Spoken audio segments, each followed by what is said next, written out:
അപ്പോൾ നമുക്ക് പിടി ഉണ്ടാക്കാം. അതിനായിട്ട് 5 ഗ്ലാസ് വെള്ളം തിളപ്പിക്കാൻ വയ്ക്കുക. അതിലേക്ക് നല്ല ജീരകം, വെളുത്തുള്ളി എന്നിവ നന്നായി അരച്ചത് ചേർക്കുക. അതിലേക്ക് ആവശ്യത്തിന് ഉപ്പ് ചേർത്ത് കൊടുക്കണം. എന്നിട്ട് നന്നായി തിളപ്പിച്ച് മാറ്റി വയ്ക്കുക. പൊടി മിക്സ് ചെയ്യാൻ വേണ്ടിയിട്ട് ഒരു പാത്രം എടുത്ത് അതിലേക്ക് അരിപ്പൊടി ചേർക്കുക.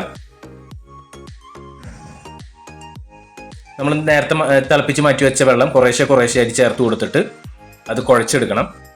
വെള്ളം കൂടി പോകാൻ പാടില്ല. ഉപ്പിൻ്റെ പാകം എപ്പോഴും നോക്കണം കേട്ടോ, അത് വിട്ടു പോകരുത്.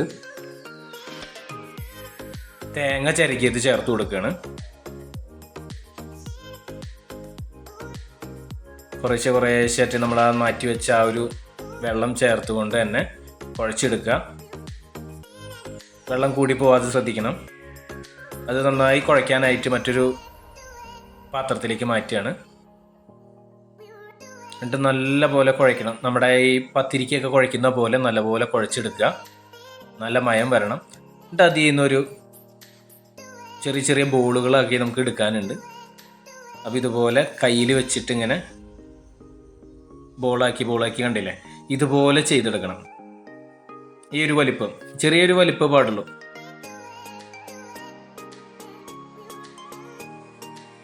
എന്നിട്ട് ഇതുപോലെ ബോളുകളാക്കി എടുത്ത് വയ്ക്കുക. പിടി വേവിക്കാനായിട്ട് ഒരു പാത്രത്തിലേക്ക് വെള്ളം തിളപ്പിക്കാൻ വയ്ക്കാം. വെള്ളം തിളച്ച് വരുമ്പോൾ നമ്മൾ നേരത്തെ അരച്ചതിൻ്റെ ഒരു ലേശം ഇതിൽ ചേർത്ത് കൊടുക്കുകയാണ്. അതിൻ്റെ ഒപ്പം തന്നെ ആവശ്യത്തിന് ഉപ്പ് ചേർത്ത് കൊടുത്തു. ഇതിൽ തേങ്ങ ചേർത്തത് എനിക്ക് വീഡിയോയിൽ കാണിക്കാൻ പറ്റിയില്ല കേട്ടോ. നമ്മൾ തയ്യാറാക്കി വെച്ച ആ ബോൾസ് ഇതിലേക്ക് ഇട്ട് നമ്മൾ വേവിക്കാൻ പോവാണ്. അത് ഉടയാതെ ഒന്ന് ഇളക്കി കൊടുക്കുക. അങ്ങനെ ഇതുപോലെ ഒന്ന് ഇളക്കി കൊടുക്കുക.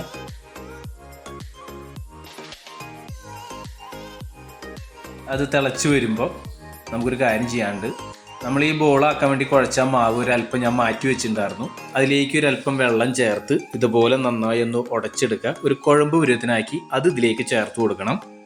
എന്നിട്ടൊന്ന് ഇളക്കി കൊടുക്കുക. ഏകദേശം ഒരു 20 മിനിറ്റോളം നമ്മളിത് വേവിക്കാനുണ്ട്. ആ വേവിച്ച് ഒന്ന് കുറുകി വന്ന ടൈം ആകുമ്പോൾ തീ ഓഫ് ചെയ്യുക. ഇതുപോലൊരു മൺകലം എടുത്ത് അതിലേക്ക് വേണം നമ്മളത് മാറ്റി വയ്ക്കാനായിട്ട്.